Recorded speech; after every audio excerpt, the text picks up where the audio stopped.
Hello বন্ধুরা, আশা করি সকলে ভালো আছেন। দেখুন আজকে আমি কিসের রেসিপি নিয়ে এসে হাজির হয়েছি। বুঝতেই পারছেন, এটা একটা পটলের রেসিপি। আর এই পটলের রেসিপিটা আমি রান্না করেছি একেবারে নতুন ধরনের করে, নতুন স্বাদের। এই পটলের রেসিপিটা খাওয়ার পর আপনারা কিন্তু প্রত্যেকেই পটল প্রেমী হয়ে যাবেন। আপনারা শেষ পর্যন্ত ভিডিওটা দেখুন, নিশ্চয়ই ভালো লাগবে আপনাদের। দেখুন, আমি ছোটো বাটির এক বাটি মতো মুগ ডাল নিয়ে নিয়েছি, আর নিয়ে নিয়েছি কতগুলো পটল। পটলটাকে আমি পরিষ্কার করে ধুয়ে রেখে দিয়েছি।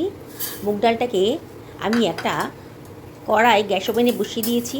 কড়াইটা যেন বেশ গরম হয়ে গেছে, তখন আমি মুগ ডালটা দিয়ে দিলাম। দিয়ে অনবরত কিন্তু নাড়াচাড়া করতে হবে।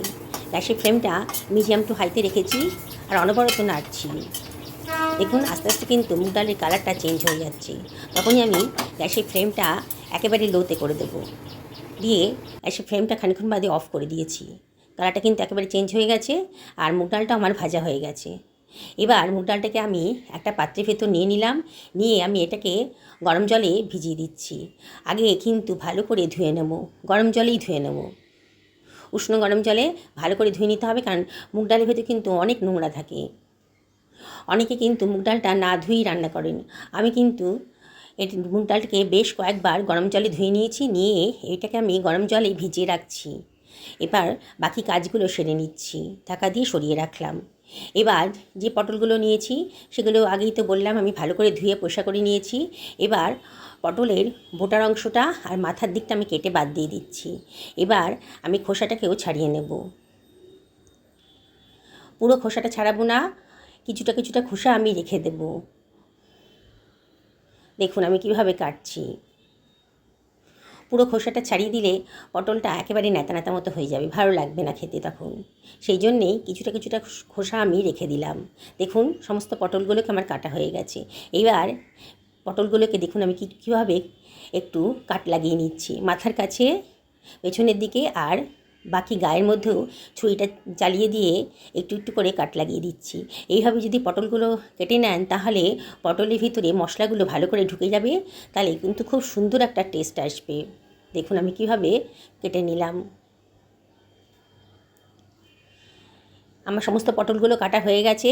এবার আমি হাফ টেবিল চামচ মতো হলুদের গুঁড়ো, 1/4 টেবিল চামচ মতো লঙ্কার গুঁড়ো দিয়ে দিলাম, আর দিয়ে দিচ্ছি হাফ টেবিল চামচ মতো লবণ। দিয়ে পটলগুলোকে মশলার গায়ে ভালো করে মিশিয়ে নিচ্ছি মশলার সাথে।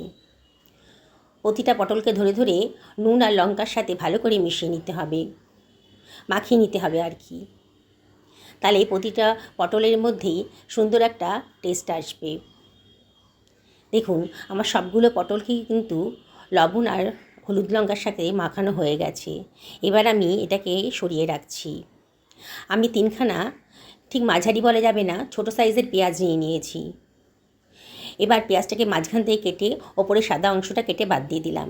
এবার পেঁয়াজটাকে আমি কুচি কুচি করে কেটে নিচ্ছি। এইভাবে কাটলে পেঁয়াজটা খুব তাড়াতাড়ি কাটা হয়ে যাবে কুচি কুচি করে। দেখুন আমি কিভাবে কাটছি। আপনারা যদি পেঁয়াজটাকে না কুচি করে কেটে গ্রেট করে নিতে চান তাহলেও সেটাও করতে পারেন। সমস্ত পেঁয়াজটা আমার কাটা হয়ে গেছে। একটা টমেটো নিয়ে নিয়েছি, মাঝারি সাইজের টমেটো। এটাকে আমি আগে থেকে ধুয়ে পরিষ্কার করে নিয়েছি। এবার টমেটোটাকেও আমি কুচি কুচি করে কেটে নিচ্ছি। দেখুন আমি যে পরিমাণ রান্না করব তাতে একটা টমেটোই যথেষ্ট। টমেটোটা কাটা হয়ে গেছে। এবার আমি এটাকে সরিয়ে রাখলাম। আমি ডালটা প্রায় ঘন্টা দুয়েক ভেজানো ছিল। আপনাদের হাতে সময় থাকলে ঘন্টা দুয়েক তিনেক এটাকে ভিজিয়ে রাখবেন। গরম জলে ভিজিয়েছিলাম বলে ডালটা কিন্তু বেশ নরম হয়ে গেছে। আমি আঙুল দিয়ে দেখালাম, ডালটা কিন্তু বেশ নরম হয়ে গেছে। এবার জল ঝরিয়ে এটাকে আমি একটা পাত্রের ভেতর নিয়ে নিলাম। এবারে কড়াইটা গরম করে নিয়েছি। এর ভেতর দিয়ে দিচ্ছি 3 টেবিল চামচ মতো সর্ষের তেল। আজকে আমি সর্ষের তেলে রান্না করব। আপনারা যে কোনো কুকিং অয়েল আপনারা যা ব্যবহার করেন সেটাই ব্যবহার করতে পারেন। তেলটা গরম হয়ে গেছে যখন, 1 চিমটা লবণ দিয়ে দিলাম। আগেই বলেছি, প্রতিটা ভিডিওতেই বলি বন্ধুরা, যে গরম তেলে, সর্ষের তেলে যদি একটু লবণ দিয়ে দেন তাহলে কিন্তু তেলের কাঁচা গন্ধটা আর আসবে না। এবার ওই তেলে ম্যারিনেট করা পটলগুলো দিয়ে দিয়েছি। দিয়ে একটু নাড়াচাড়া করে নিচ্ছি। পটলগুলোকে আমি ভালো করে ভেজে নেব। দেখুন অনবরত কিন্তু নাড়াচাড়া করছি। এবার পটলটাকে আমি ঢাকা দিয়ে রাখছি। ঢাকা দিয়ে ভেজে নেবো, তাহলে খুব তাড়াতাড়ি পটলটা নরম হয়ে যাবে, ভাজাটাও তাড়াতাড়ি ভেজে নেবো। মিনিট 2 এটাকে মিডিয়াম টু লো ফ্লেমে ঢাকা দিয়ে রেখেছিলাম। ঢাকা তোলার পর দেখুন পটলটা কিন্তু দেখেই মনে হচ্ছে অনেকটা নরম হয়ে গেছে। এবার এই পিটোপিট করে ভালো করে উল্টে পাল্টে ভালো করে ভেজে নেব। খুব ভালো করেই ভাজবো, যেমন করে আমরা পটল ভাজা খাই সেরকম করে আমি পটলগুলোকে ভেজে নিচ্ছি। দেখুন দেখেই মনে হচ্ছে পটলগুলো কিন্তু বেশ ভালো করে ভাজা হয়ে যাচ্ছে। গ্যাসের ফ্লেমটা মিডিয়াম টু হাইতে রেখেছি আর অনবরত কিন্তু নাড়াচাড়া করছি। পটলগুলো বেশ ভাজা হয়ে গেছে। এবার অন্য একটা পাত্রের ভেতর আমি এটাকে তুলে রাখছি। এবারে গ্যাসের ফ্লেমটা লো করে দিয়ে ওই তেলেই দিয়ে দিলাম গোটা গরম মশলা, দারচিনি, লবঙ্গ আর ছোটো এলাচ। ছোটো এলাচের মাথাটা একটু ফাটিয়ে দেবেন। আর দিয়ে দিলাম হাফ টেবিল চামচ মতো গোটা জিরে আর কতগুলো তেজপাতা কুচি করে কেটে দিয়ে দিলাম। আর দিয়ে দিলাম পেঁয়াজ কুচিটাও দিয়ে দিলাম। একসঙ্গে সব ফ্রাই করে নেব, তাড়াতাড়ি হবে রান্নাটা। আমার কিন্তু গরম মশলাটা বেশ ভাজা হয়ে গেছিলো, সুন্দর গন্ধও বেরোচ্ছিলো। তারপরেই আমি পেঁয়াজ কুচিটা দিয়েছি। এবার সব কিছু ভালো করে মিশিয়ে নিচ্ছি, অনবরত কিন্তু নাড়তে হবে। দেখুন পেঁয়াজের কালারটা কিন্তু চেঞ্জ হয়ে গেছে। এবার আমি দিয়ে দিচ্ছি 1 টেবিল চামচ মতো আদা পেস্ট, আর দিয়ে দিলাম কেটে রাখা টমেটোটা, আর দিয়ে দিচ্ছি 1 টেবিল চামচ মতো লবণ। দিয়ে সব কিছু ভালো করে মিশিয়ে দিচ্ছি। লবণটা দিয়ে দিলাম, তাহলে টমেটোটা খুব তাড়াতাড়ি নরম হয়ে যাবে। সব কিছু ভালো করে মিশিয়ে নিচ্ছি। দেখুন বন্ধুরা, আস্তে আস্তে কিন্তু মশলার কালারটা চেঞ্জ হয়ে গেছে। এবার গ্যাসের ফ্লেমটা একেবারে লো করে দিয়েছি।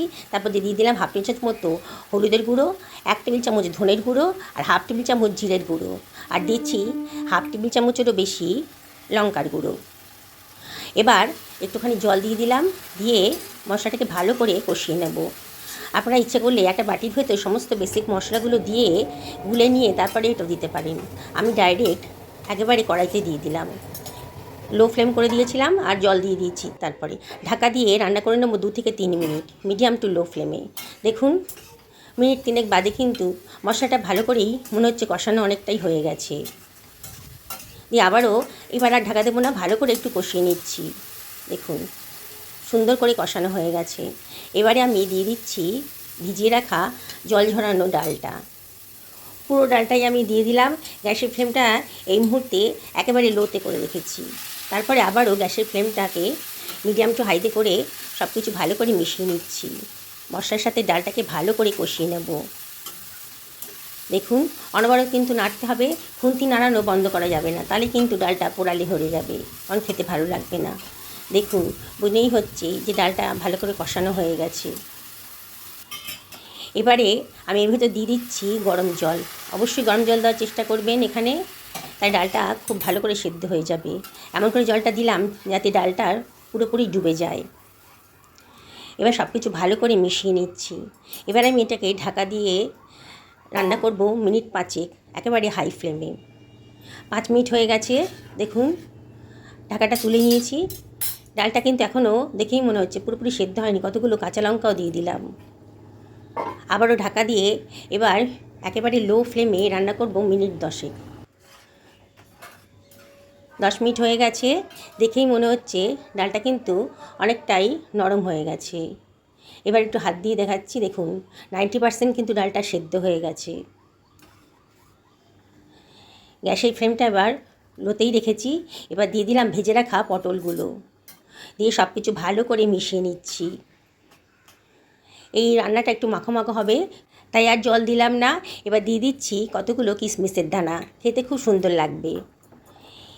এবারে এর ভেতরে আমি দিয়ে দেব সামান্য একটু চিনি, 1 টেবিল চামচ মতো চিনি দিয়ে দিলাম। অপশনাল, তবে দিলে পরে রান্নার টেস্টটা কিন্তু খুব ভালো আসে। ঢাকা দিয়ে মিনিট 2 রান্না করে নেব। 2 মিনিট পরে দেখুন সব কিছু আবারও ভালো করে মিশিয়ে নিচ্ছি। দেখেই মনে হচ্ছে পটলগুলোও সেদ্ধ হয়ে গেছে, ভাজা ছিল পটলগুলো, আর ডালটা কিন্তু ভালো মতো সেদ্ধ হয়ে গেছে। এবার হাফ টেবিল চামচ মতো গরম মশলার গুঁড়ো দিয়ে দিলাম, আর দিয়ে দিচ্ছি 1 টেবিল চামচ মতো গাওয়া ঘি। ঘিটা দিলে পরে দারুণ সুন্দর একটা টেস্ট আসবে। এবার আমি দিয়ে দিচ্ছি খানিকটা কসুরি মেথি, হাতে ডলে দিয়ে দিচ্ছি। এবারও ঢাকা দিয়ে মিনিট খানেক রান্না করে নেবো একেবারে লো ফ্লেমে। 1 মিনিট হয়ে গেছে। দেখুন কি সুন্দর দেখতে লাগছে, সুন্দর একটা গন্ধও বেরোচ্ছে। বন্ধুরা, রেসিপিটা যদি ভালো লাগে তাহলে লাইক করবেন, কমেন্ট করবেন, আর বন্ধুবান্ধব আত্মীয় স্বজনের সঙ্গে শেয়ার করবেন। নতুন বন্ধুদেরকে রিকোয়েস্ট করবো আমার চ্যানেলটা সাবস্ক্রাইব করার জন্যে। পাশে থাকা বেল আইকনটা অবশ্যই ক্লিক করে দেবেন, তাহলে আমার রান্নার নোটিফিকেশানটা জলদি আপনারা পেয়ে যাবেন। পুরনো বন্ধুদেরকে অনেক ধন্যবাদ, তারা তো আমার পাশেই আছেন, তাদের সাপোর্টের জন্যই আজকে এতদূর আসতে পেরেছি। অনেক অনেক ধন্যবাদ। তাও রিকোয়েস্ট করবো আপনাদেরকে, রেসিপিটা যদি ভালো লাগে তাহলে লাইক করবেন, আর অবশ্যই কমেন্ট করে জানাবেন যে আপনাদের কীরকম লাগলো। দেখুন, ভাতের সাথে আমি সার্ভ করে দিয়েছি, কত সুন্দর দেখতে লাগছে। দেখেই খেতে ইচ্ছে করছে না? তাহলে আর দেরি করছেন কেন? এখন তো গরমকাল, প্রত্যেকের বাড়িতেই অনেক পটল আছে, রান্না করে ফেলুন না। সকলে ভালো থাকুন এই কামনা করি ভিডিওটা শেষ।